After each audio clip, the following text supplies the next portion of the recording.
దేవుని పరిశుద్ధమైన నామమున కూడి వచ్చిన మీ అందరికీ ప్రభు పేరట శుభములు వందనాలు తెలియజేయచ్చు ఉన్నాను. దేవుని కృపను బట్టి పాటలు పాడుకున్నాం. ఈ సమయం ముందు దేవుని వాక్యమైన బైబిల్ నుండి తెస్సలోనిక 2వ పత్రిక 3వ అధ్యాయము ఈ దినమందు 10, 11, 12 వచనాలు చదివి ధ్యానం చేసుకుందాము. మరియు మేము మీ యొద్ద ఉన్నప్పుడు ఎవడైనను పని చెయ్యనొల్లని ఎడల వాడు భోజనము చేయకూడదని మీకు ఆజ్ఞాపించితిమి కదా.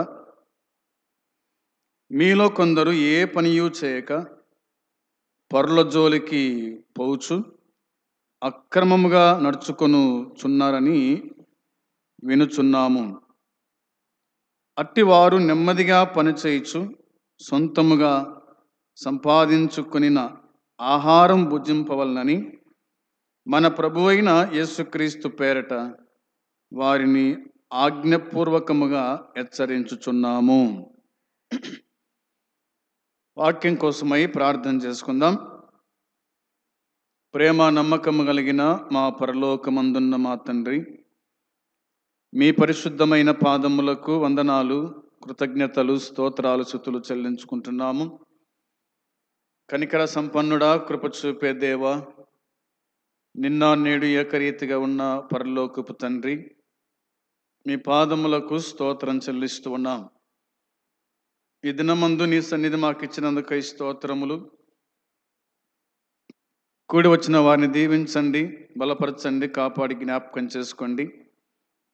రావాల్సిన వారు కూడా త్వరగా వచ్చినట్లుగా సహాయం చేయండి, కరుణించండి. చదువుకున్న లేఖన భాగం దీవించమని, వినుచున్న వారికి మేలు క్షేమం దయచేయండి.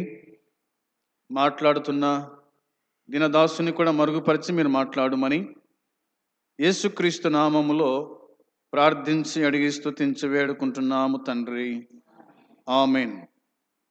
దేవుని వాక్యమైన బైబిల్లో నుండి మనము తెస్సలోనిక 2వ పత్రిక 3వ అధ్యాయము ధ్యానం చేస్తూ వస్తూ ఉన్నాం.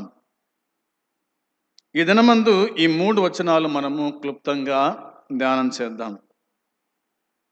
మేము మీ వద్ద ఉన్నప్పుడు ఎవడైనను పని చెయ్యనొల్లని ఎడల వాడు భోజనము చేయకూడదని మీకు ఆజ్ఞాపించితిమి కదా అని అన్నాడు.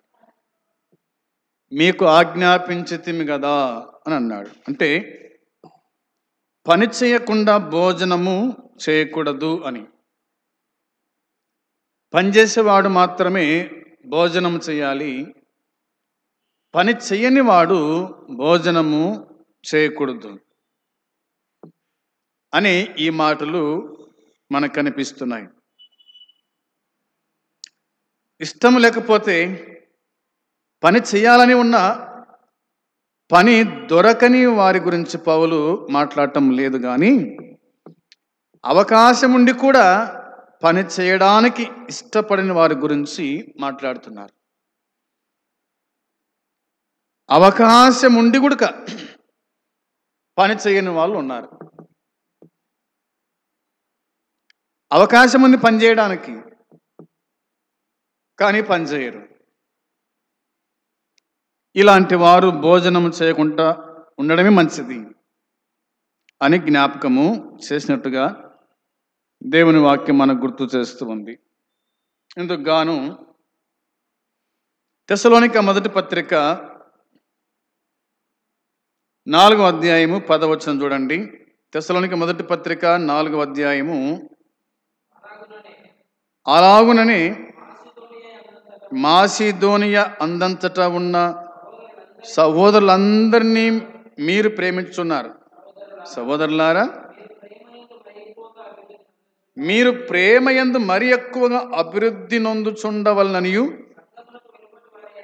సంగమునకు వెలుపటి వారి ఎడల మర్యాదగా నడుచుకొనొచ్చు, మీకేమీ కొదవ లేకుండానట్లు మేము మీకు ఆజ్ఞాపించిన ప్రకారము మీరు పరుల జోలికి పోక మీ సొంత కార్యములను జరుపుకొనుట ఎందును మీ చేతులతో పనిచేయుట ఎందును ఆశ కలిగి ఉండవలనియు మిమ్మును హెచ్చరించుచున్నాను అన్నాడు. ఏమి చేయమని హెచ్చరిస్తున్నాడంట? మీరు పరుల జోలికి పోక మీ సొంత కార్యములను జరుపుకుంట యందు మీ చేతులతో పని చేయుట యందు ఆశ కలిగి ఉండవలనని మిమ్మును బతిమాలుకొనుచు ఉన్నాను. మీ చేతులతో పని చేయండి, పని చేయించుకోవద్దు. మీ చేతులతో పని చేయండి అని దేవుని వాక్యం మనకు గుర్తు చేస్తూ ఉంది. మన చేతులతో మనం పని చేయాలంట. కాబట్టి వాక్యం చెప్తున్న మాట ప్రకారం మనం ఆలోచన చేస్తే మాసిదోనియా, తెసలోనిక పట్టణం ఈ రాష్ట్రంలోనే ఉంది. ఇక్కడ మాసిదోనియా సంఘం గురించి మాట్లాడుతూ వచ్చాడు, అవునా? అలాగుననే మాసిదోనియా అందంతటా ఉన్న సహోదరులందరినీ అన్న మాట కనిపిస్తుంది. కాబట్టి మాసిదోనియా గురించి దేవుని వాక్యం మనకి ఇలా చెప్తూ ఉంది. బైబిల్ చూద్దాం, చూడండి. అపోస్తుల కార్యం 16:9 రాయబడిన మాట. అపోస్తుల కార్యము 16వ అధ్యాయం 9వ వచనం చూడాలి ఒకసారి. 16వ అధ్యాయము 9వ వచనములో, మాసిదోనియా దేశస్థుల్లో ఒకడు నిలిచి నీవు మాసిదోనియాకు వచ్చి మాకు సహాయము చేయమని తనను వేడుకొనుచున్నట్లు రాత్రి వేళ దర్శనము కలిగెను అనే మాట రాయబడింది. దర్శనము కలిగిందట. ఎక్కడుంది మాసిదోనియా? ఈ రాష్ట్రంలోనే ఉంది. కాబట్టి మాసిదోనియా దేశస్థుడు నిలచి, అంటే పౌలు దర్శనం చూస్తూ ఉన్నాడు, మాకు సహాయము చెయ్యి, అవునా? మాకు సహాయము చెయ్యి, నాకు సహాయం చెయ్యి. ఏం సహాయం చేయాలా? దేవుని వాక్యం అందించండి మాకు, దేవుని మాటలు ప్రకటించండి మాకు, మేము వింటాం అన్నట్టుగా పౌలు దర్శనములో చూచాడంట. దర్శనంలో చూశాడంట.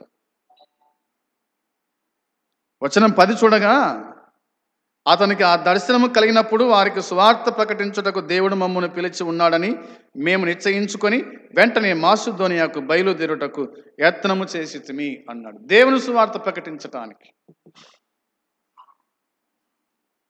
అనేది వాక్యం చెప్తున్న మాట. కాబట్టి మనము గుర్తుంచుకోవాలని మనవి చేస్తున్నాను.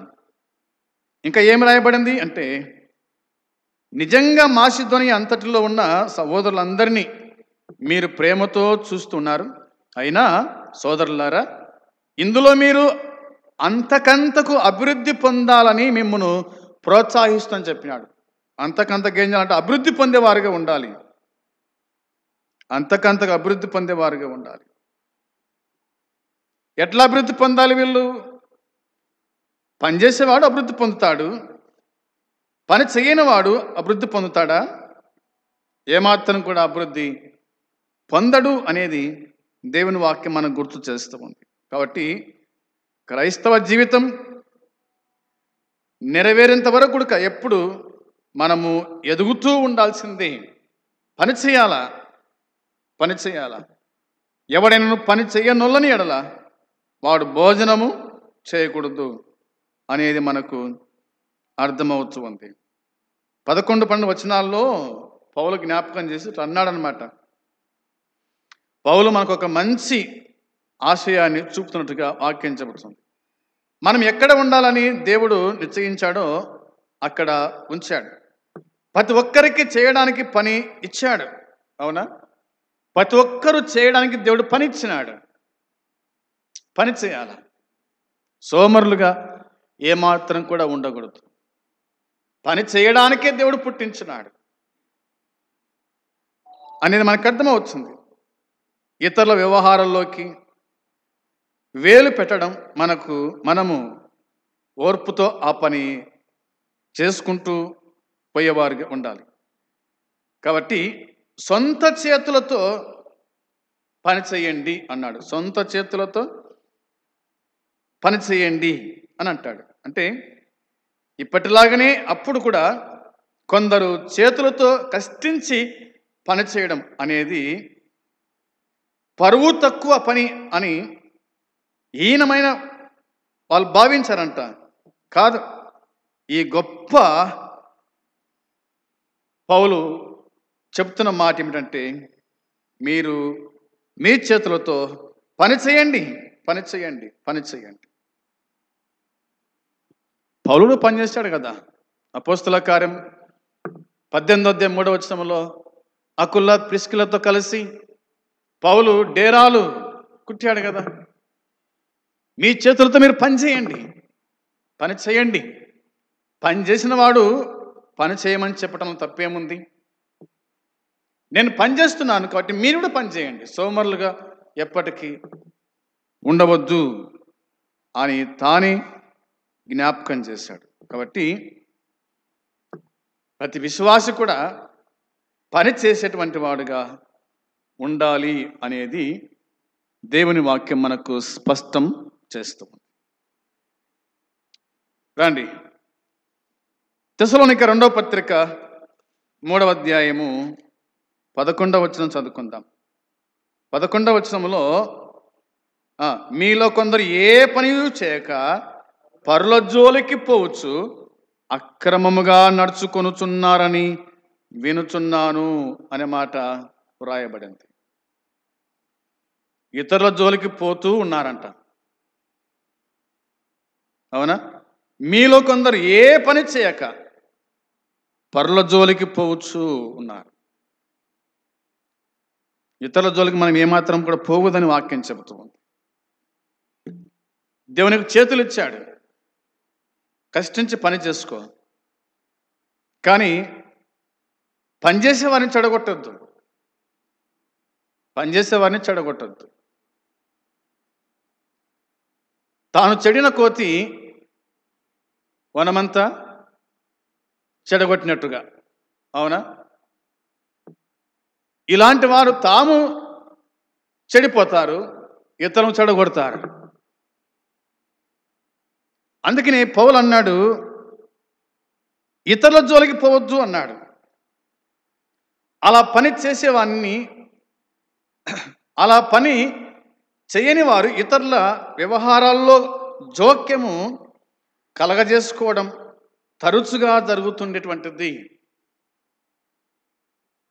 అందువల్ల ఒక పాపానికి మరొకటి కలుస్తూ ఉంది. ఫలితంగా సంఘమంతటికి ఇబ్బంది రావచ్చు. మన వల్ల సంఘానికి ఏమాత్రం ఇబ్బంది రాకుండా ఉండాలి అనేది పౌలు భక్తుడు జ్ఞాపకము చేస్తూ ఉన్నాడు. అవునా? అందుకోసమే ఒక్క పాపానికి మరొక్కటి కలుస్తుందంట, మరొక్కటి కలుస్తుందంట. ఫలితంగా సంఘమంతటికి ఇబ్బంది రావచ్చు అని పవిత్ర గ్రంథమైన బైబిల్లో మనకు పౌలు భక్తుడు రాసి ఉంచినట్టుగా దేవుని వాక్యం మనకు గుర్తు చేస్తూ ఉంది. దీనికి ఉదాహరణగా మనము చూడండి, తిమోతికి రాసిన మొదటి పత్రిక 5వ అధ్యాయము 13వ వచనంలో, 5వ అధ్యాయము 13వ వచనంలో, మరియు వారు ఇంటింట తిరుగులాడుచు బద్ధకురాండ్రగుటకు మాత్రమే గాక ఆడరాని మాటలాడుచు వదరబోతులను పరుల జోలికి పోవారు నగుటకును నేర్చుకొందురు అని దేవుని వాక్యం మనకు గుర్తు చేస్తూ ఉంది. ప్రియమైన సోదరి సోదరులారా, తిమోతికి పౌలు ఈ మాట వ్రాస్తున్నట్టుగా మనం చూస్తాం. వారు ఇంటింట తిరుగులాడచ్చు. ఎవరు వీళ్ళు? వచనం 11, 12 వచనాలు కలిసి ఉన్నాయి. యవనస్తులైన విధవరాండ్రను లెక్కలో చేర్చవద్దు. వారు క్రీస్తునకు విరోధముగా నిరంకుశులైనప్పుడు తమ మొదటి విశ్వాసము వదులుకుని తీర్పు పొందిన వారై పెండ్లాడగోరుదురు అనే మాట.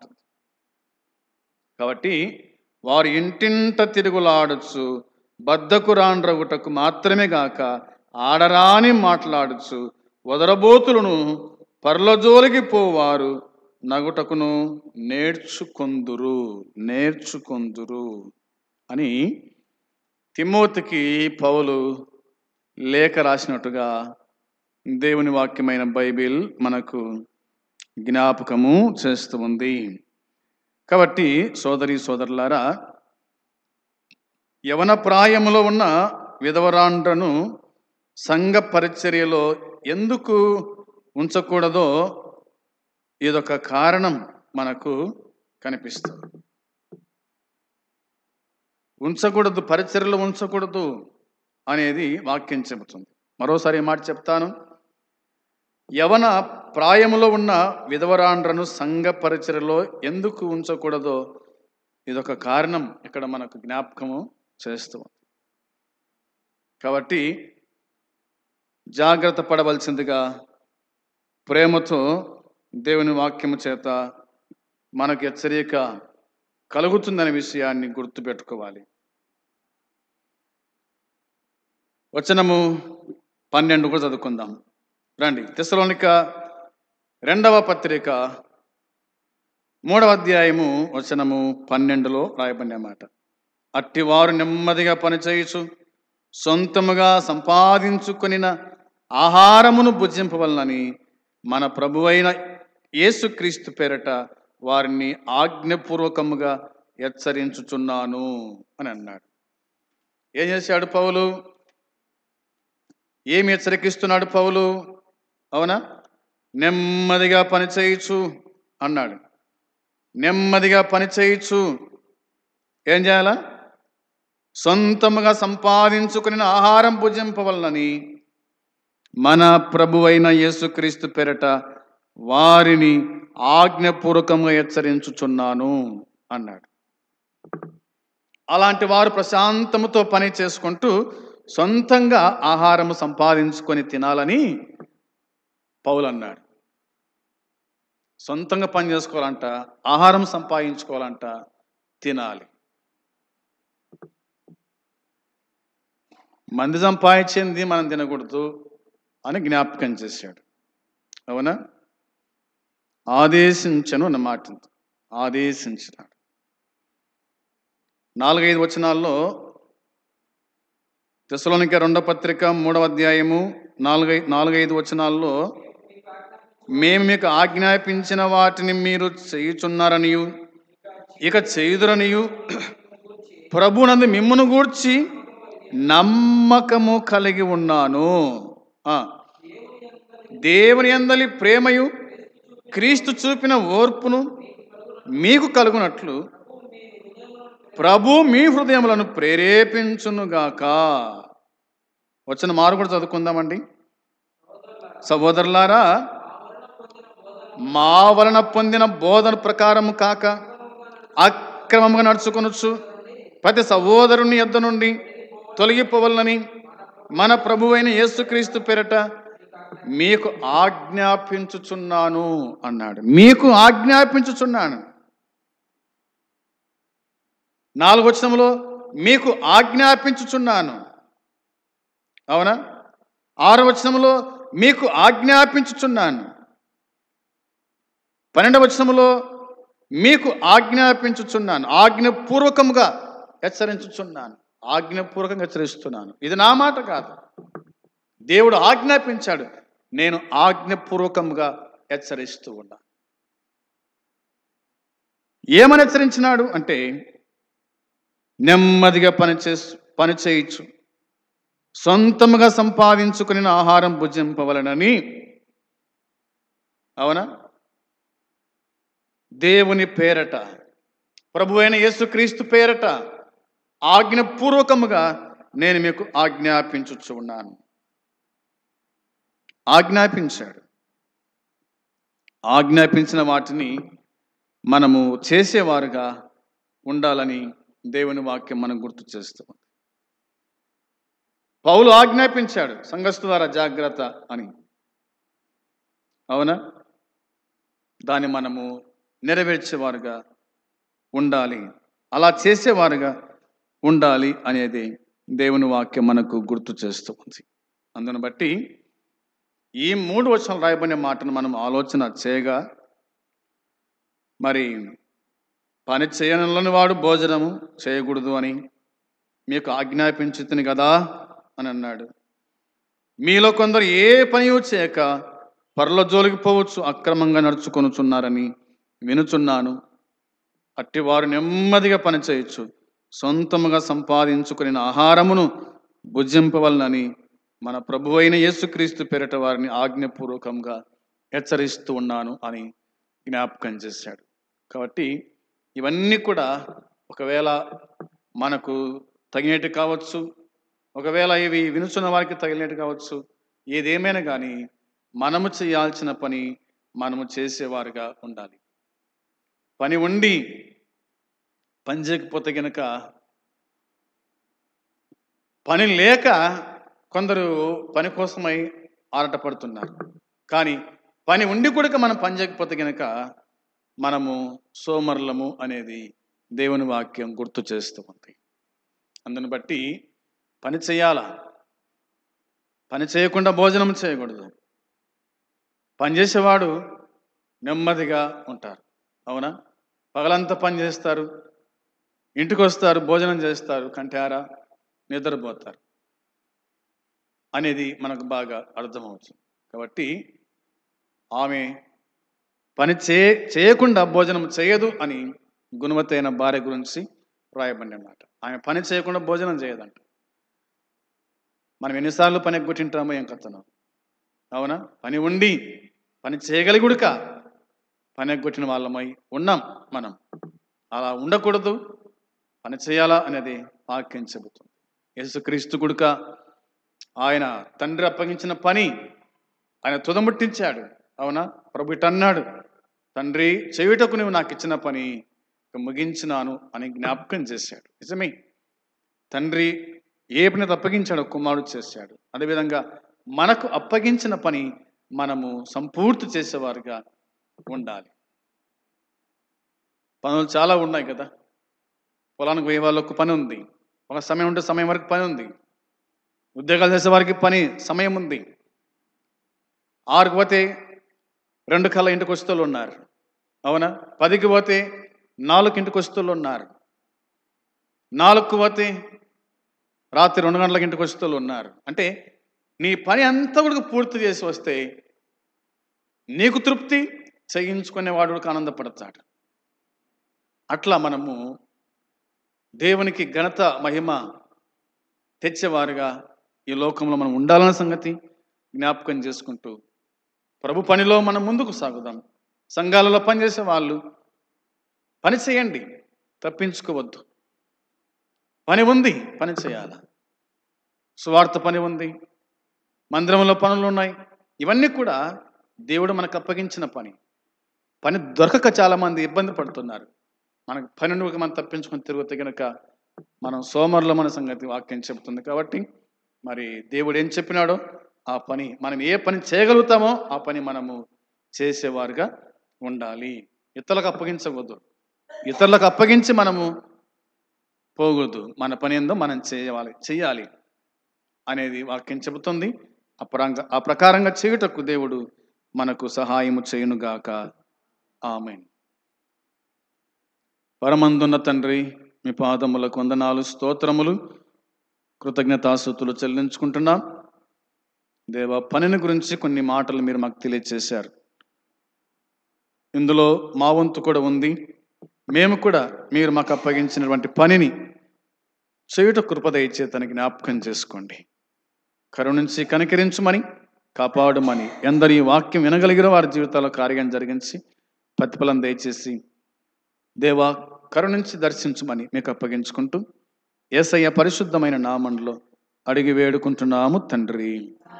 ఆమేన్. పరమందున్న తండ్రి ప్రేమ, మన ప్రభు అయిన యేసుక్రీస్తు కృప, పరిశుద్ధాత్మ సన్నిధి సహవాసం కూడి వచ్చిన మనకు సకల పరిశుద్ధులకు ఇప్పుడు ఎల్లప్పుడు సదాకాలము తోడై ఉండును గాక.